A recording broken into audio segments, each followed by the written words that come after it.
Hi అండి అందరికీ welcome back to my channel FF money Satish vlogs. అందరూ ఎలా ఉన్నారండి? నేనైతే చాలా బాగున్నాను, మీరు కూడా బాగున్నారు అనుకుంటున్నాను. మీరు నా ప్రీవియస్ వీడియో చూడకపోతే కనుక ఒకసారి ఆ ప్రీవియస్ వీడియోని కూడా చూడండి, దాని కంటిన్యూషనే అనమాట ఇది. మీకు నిన్న నేను ఫ్రంట్ పార్ట్ అయితే చూపించలేదండి, ఇదిగోండి ఫ్రంట్ పార్ట్ వచ్చేసరికి ఇలా ఉంటుంది అనమాట. ప్రీవియస్ వీడియోలో చూపించలేదు, ఫ్రంట్ పార్ట్ కూడా చూడండి కింద వరకు అయితే వస్తుంది అనమాట. అండ్ ఇది చూడండి, ఇది చూసేసరికి హ్యాండ్స్ చూడండి, హ్యాండ్స్ కూడా మనకి దూరం నుంచి చూస్తే ఎలా అనిపిస్తుంది, దర్దోజీ వర్క్లా కనిపిస్తుంది కదా, కానీ యాక్చువల్గా ఇది జరీ థ్రెడ్ వర్కే అనమాట. ఈ అవుట్లైన్ ఇవ్వడం వల్ల ఇంకా లుక్ అనేది వచ్చేసిందండి, ఎందుకంటే ఈ గోల్డ్ కొంచెం ఇంచుమించు ఒకలాగే కదా ఉన్నాయి, దానివల్ల అవుట్లైన్ ఇవ్వడం వల్ల మంచి లుక్ అనేది వచ్చిందనమాట. ఇదిగోండి లోడింగ్ థ్రెడ్ కూడా చూడండి ఎంత బాగుందో, లోపల థ్రెడ్ కూడా ఏం కనిపించట్లేదు కదా, ఇదిగోండి మనం పెట్టిన లోపల థ్రెడ్ కూడా కనిపించకుండా చాలా టైట్గా నీట్గా అయితే వేసుకున్నాం అనమాట. యాక్చువల్గా మీరు 1 to 9 క్లాసెస్ ఏవైతే ఉన్నాయో అవి చూస్తే కనుక మీకు ఈ డిజైన్ క్లియర్గా వేసుకోవచ్చు. అండ్ నేను ఇప్పుడు ఈ ముడుకుట్టు అనేది ఎలా కుట్టుకోవాలనేది చూపించేస్తాను. చూడండి ఎంత నీట్గా చిన్న చిన్నవి అందంగా వచ్చాయి కదా, నేను మీకు క్లియర్గా అయితే చూపించేస్తానండి. అండ్ ఇప్పుడు ప్రీవియస్ వీడియోలో నేను ట్రేస్ పేపర్ అయితే చూపిస్తానని చెప్పాను అనమాట, కానీ నేను చూపించలేదు. ఇదిగోండి ట్రేస్ పేపర్ చూడొచ్చు మీరు, ఇదిగోండి మొత్తం అంతా ట్రేస్ పేపర్ ఇలా అయితే ఉంటుందన్నమాట. ఇదిగోండి ఫుల్ మొత్తం అంతా కూడా ఇదండి ట్రేస్ పేపర్, మీకు కనిపిస్తుందని అనుకుంటున్నాను. అండ్ నేను దీనికి హోల్స్ అయితే పిన్ చేయలేదు. ఎందుకు హోల్స్ పిన్స్ చేయలేదంటే, నేను హోల్స్ పిన్ చేసి అయితే నేను డిజైన్ అయితే వేసుకోనండి. ఎందుకు అంటే ఇదిగోండి చూడండి నాకు కొంచెం ఫ్లవర్స్ అనేవి తేడా వచ్చాయి, అంటే ఈ డిజైన్కి వచ్చాయి, ప్రతి డిజైన్కి వస్తాయని అనుకోక్కర్లేదు, ఒక్కొక్క డిజైన్కి వస్తాయి అనమాట. అట్లా ఇగోండి నేను ఫస్ట్ డిజైన్ గీసిన దానికన్నా మళ్ళీ నేను కొంచెం ఎక్స్ట్రా వేసుకోవడమో లేదంటే ఇంకా లోపలికి వేసుకోవడమో జరిగిందనమాట. చూడండి ఇక్కడ ఎంత మెస్సీగా ఉందో, మొత్తం అంతా కూడా మెస్సీగా ఉంది కదా, కొంచెం మనం దాన్ని అడ్జస్ట్ అవి చేసుకునేసరికి కొంచెం టైం పడుతుంది. దానివల్ల నేను ఏంటంటే హోల్స్ అవి పిన్ చేసుకోను కదండి. ఇదిగోండి ఇక్కడ దేవోదనాన్ని కూడా పేరు రాసేసుకున్నాను. ఇది వచ్చేసరికి అంటే తందనమాట బ్లౌజ్, చాలా వరకు నేను నేమ్స్ రాసేసుకుంటాను. అలా నేమ్స్ రాసుకోవడం వల్ల ఏంటంటే నెక్స్ట్ ఎప్పుడైనా సరే మనం ఓపెన్ చేసినప్పుడు వాళ్ళది అనేసి క్లియర్గా తెలుస్తుంది అని చెప్పేసి నేను పేర్లు అయితే రాసేసుకుంటాను అనమాట. అండ్ ఇగోండి డిజైన్ చూడండి చాలా క్లారిటీగా ఉంది కదా, నేను ఇదే అండి చెప్పాను A3 షీట్. మీరు ఇప్పుడు దీన్ని ఇట్లా పిక్ తీసుకున్నారే అనుకోండి, చూడండి మీకు ఫుల్ కనిపిస్తుంది కదా. ఇగోండి ఇప్పుడు దీన్ని ఇలా మీరు స్క్రీన్ షాట్ తీసుకుని మాకు ఇదే డిజైన్ని A3 షీట్లో కావాలండి అని అడిగితే కనుక వాళ్ళు కంపల్సరిగా మీకు A3 షీట్లో తీసైతే ఇస్తారండి. నేను జస్ట్ ఫోటో కూడా నేను పిన్ చేస్తాను, ఫోటో కూడా తీసి నేను పెడతానండి, అది మీరు దాని నుంచి అయినా సరే మీరు తీసుకోవచ్చు. ఇలా A3 షీట్ అయితే మీరు తీసుకోవచ్చు అనమాట. అప్పుడు దీన్ని ఇలా తీసుకుని వచ్చి బ్లౌజ్ మీద పెట్టేసుకుని, ఇదిగోండి కార్బన్ పేపర్స్ ఉన్నాయి కదా, ఇలాంటి కార్బన్ పేపర్స్ పెట్టేసి మీరు వేసేసుకోవచ్చు అనమాట. ఇది వైట్ కార్బన్ పేపర్ అండి, బ్లూ అయితే యూజ్ చేయకండి. వైట్ అనుకోండి మనకి కనిపించదు, ఉండే కొద్దీ పోతూ ఉంటుంది అనమాట. బ్లూ అయితే మాత్రం అట్లా మార్క్ కింద అయితే ఉండిపోతుందండి. నేను ఇలాంటి పేపర్స్ అయితే నేను ఒక 4 పేపర్స్ అయితే నా దగ్గర కంపల్సరిగా పెట్టుకుంటాను అనమాట. ఈ పేపర్స్ కంపల్సరిగా మీ దగ్గర ఉంచుకుంటే మీరు డిజైన్ వేసుకోవడానికి క్లియర్గా నీట్గా మంచిగా ఉంటుంది అనమాట. ఈ డిజైన్ ఇదిగోండి ఇలా కింద పెట్టేసుకుని వేసేసుకోవడమే. అండ్ ఇప్పుడు ట్రేసింగ్ కోసం కూడా చూసేసాం కదండి, ట్రేస్ పేపర్ నేను ఎలా వాడతాను అనేది చెప్పేశాను కదా మీకు.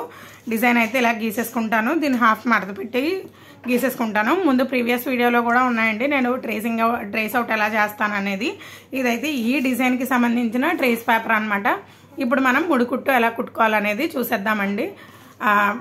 పూర్తిగా చూడండి, మీరు పూర్తిగా చూస్తేనే కదా మీకు క్లారిటీగా తెలుస్తుంది వర్క్ ఎలా ఉంది, వర్క్ అంతా కూడా ఎలా చేస్తారు ఏంటి అనేది. ప్రతిదీ కూడా మీకు పూర్తి వీడియో చూస్తేనే తెలుస్తుంది. మీరు సగం చూసారనుకోండి, సగం నాలెడ్జ్ మనకు అవసరమా చెప్పండి. ఫుల్గా చూడండి, ఫుల్గా నేర్చుకోండి, సరేనా? ఇప్పుడైతే మనం ముడికుట్టు ఎలా కుట్టుకోవాలనేది చూసేద్దామండి. ఇగోండి బ్లౌజ్ మీద ఆల్రెడీ మనం వేసేసాం కదా, అంటే అది కస్టమర్ బ్లౌజ్ అని ఆల్రెడీ నేను మీకు చెప్పాను కదా.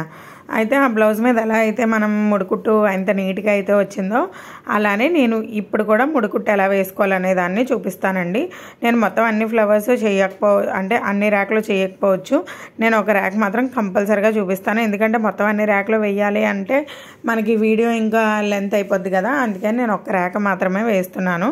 ఆ థ్రెడ్ చూపించాను కదా మీకు, ఆ థ్రెడ్ వచ్చేసరికి ఏంటంటే యాంకర్ థ్రెడ్ కానీ విచ్చి దారం కానీ అని అడిగితే మనకి ఫ్యాన్సీ షాప్స్లో అయితే ఇస్తారు. ఇస్తారండి, లేదంటే మెటీరియల్ షాప్స్లో అయినా సరే. ఆ విచ్చి దారంతో అయితే మనకి ఇంకా ఈజీగా అయిపోతుంది అనమాట. నేను మళ్ళీ మీకు రేపు సిల్క్ థ్రెడ్తో లవంగం నాటు, రింగ్ నాటు, తర్వాత ఈ నాట్ వర్క్ కూడా ఎలా చేసుకోవాలనేది కూడా నేను చూపిస్తానండి. నేనైతే వీడియోని అయితే మిస్ చేయను, నేను కంటిన్యూగా అవి కూడా చూపిస్తాను. అండ్ ఇప్పుడు చూడండి నేను స్టార్టింగ్ ఎలా వేసుకున్నాను అనేది. నేను అవుట్లైన్ అలా ఏం వేసుకోలేదండి, కానీ అవుట్లైన్ అయితే వేసుకుంటే కరెక్ట్గా లోపల ఎంతవరకు రావాలో అంతవరకు వస్తుందండి. మరి మీరు ఎందుకు వేసుకోలేదని మీరు అనుకోవచ్చు. నేనైతే నిజం మాట్లాడుకోవాలనుకుంటే కనుక నేనైతే మర్చిపోయానండి, లేదంటే నేను కంపల్సరిగా అవుట్లైన్ అనేది వేస్తాను. మీరైతే మాత్రం కంపల్సరిగా వేసుకునే ట్రై చేయండి. నేను ఇప్పుడు డబల్ థ్రెడ్తో, అంటే మనం దారం తీసుకుని కింద 2 కొసలు కలిపి ముడి వేసేసిన థ్రెడ్తో మనం ముడికుట్టు అయితే వేసుకుంటున్నామండి. చూడండి, దారాన్ని ఇలా టైట్గా పట్టుకొని 2 సార్లు ట్విస్ట్ చేయాలి, 2 సార్లు తిప్పుకోవాలన్నమాట. తిప్పుకున్నాక మనం ఎక్కడి నుంచి అయితే దారం తీసామో అక్కడికే మనం కింద గుచ్చేస్తే ఇట్లా ముడి అనేది పడిపోతుంది అన్నమాట. అంతే అండి, ప్రతిదీ కూడా లైన్గా మొత్తం అన్నీ కూడా అలాగా వేసేసుకుంటూ వెళ్ళిపోవాలి. ఇది కంప్లీట్ అయిపోయాక నేను సింగిల్ దారంతో కూడా వేసానండి, అది కూడా నేను మీకు చూపిస్తాను. ఇప్పుడు హ్యాండ్ వర్క్లో ట్రెండ్ వర్క్ అంటే ఈ ముడికుట్టే అనమాట. ముడికుట్టు కొంచెం ఏంటంటే మంచిగా ఎంబోజ్ అయ్యి నీట్గా అందంగా అయితే కనిపిస్తుందండి. నేను డ్రెస్కి కూడా వేసుకున్నాను, డ్రెస్ కూడా నేను మీకు ఒకసారి చూపిస్తాను ముడికుట్టు ఎలా వేసుకున్నాను అనేది. అంటే ఏ డిజైన్లో ముడికుట్టు వాడాను అని చెప్పేసి నేనైతే మీకు డ్రెస్ కూడా నేను చూపిస్తానండి నెక్స్ట్ వీడియోలో. మీరు ఏంటంటే ఇలా నెమ్మదిగా వేసుకుంటే ముడికుట్టు అనేది వచ్చేస్తుందండి. ముడికుట్టు చాలా సింపుల్ అనమాట.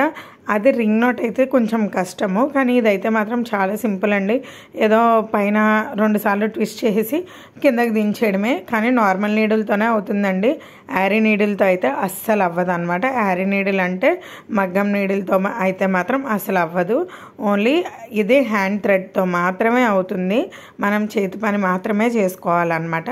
అండ్ నేను ఇప్పుడు వేసేది ఏంటంటే 2 లైన్లతో వేసుకుంటున్నాను మనకి ఫ్లవర్ అనేది. ఇప్పుడు నేను వేసేది సింగిల్ అనమాట, సింగిల్ దారంతో అయితే వేస్తున్నాను. మీరు చూడొచ్చు ఒక కొస కట్ అయిపోయి ఉంది కదా, నేను ఇప్పుడైతే సింగిల్తో అయితే వేస్తున్నానండి. మీరు ఒకవేళ ముడి వరకు ట్రై చేయాలనుకుంటే కనుక ఇలా ట్రై చేయండి. నేను మళ్ళీ మన క్లాసెస్లో అయితే ముడికుట్టు, ఫ్రెంచ్ నాట్, ఇంకా లవంగ నాట్ కూడా చెప్తానండి. నా వీడియో మీకు అర్థమైందని అనుకుంటున్నాను. అంటే ఆ డిజైన్కి వచ్చేసరికి ఎలా కుట్టాలనేది మీకు అర్థమైందని అనుకుంటున్నాను. నచ్చితే మాత్రం సబ్స్క్రైబ్ చేసుకోవడం మర్చిపోకండి. సింగిల్ది ఎలా ఉంది, డబల్ది ఎలా ఉంది అనేది కూడా నాకు క్లియర్గా కామెంట్ చేసి చెప్పండి. చూడండి, నేను మీకు దగ్గరగానే చూపిస్తాను. చూడండి, డబల్ లేయర్ వేసింది ఎలా ఉందంటే కొంచెం లావుగా ఉంది. అదే సింగిల్ థ్రెడ్తో వేసింది ఎలా ఉందంటే కొంచెం సన్నంగా, నీట్గా, అంటే ఇంకా నీట్గా కనిపిస్తుంది అనమాట ముడి అనేది. మీకు నాకులానే అనిపిస్తే కనుక నాకు ఖచ్చితంగా కామెంట్ చేయండి. నేను మీకు ఇక్కడ డిజైన్ పేపర్ కూడా అటాచ్ చేస్తున్నాను. మీకు కావాలంటే కనుక అది A3 షీట్ జిరాక్స్ కూడా తీయించుకోవచ్చు. ఎప్పుడైనా సరే మన ఛానల్లో మగ్గం వర్క్ కోసం చెప్పేటప్పుడు నెగిటివ్స్, పాజిటివ్స్ కూడా చెప్తానండి. అవి మాత్రం మీకు ఖచ్చితంగా తెలియాలి. నచ్చితే ప్లీజ్ సబ్స్క్రైబ్ చేసుకోండి. Thanks for watching.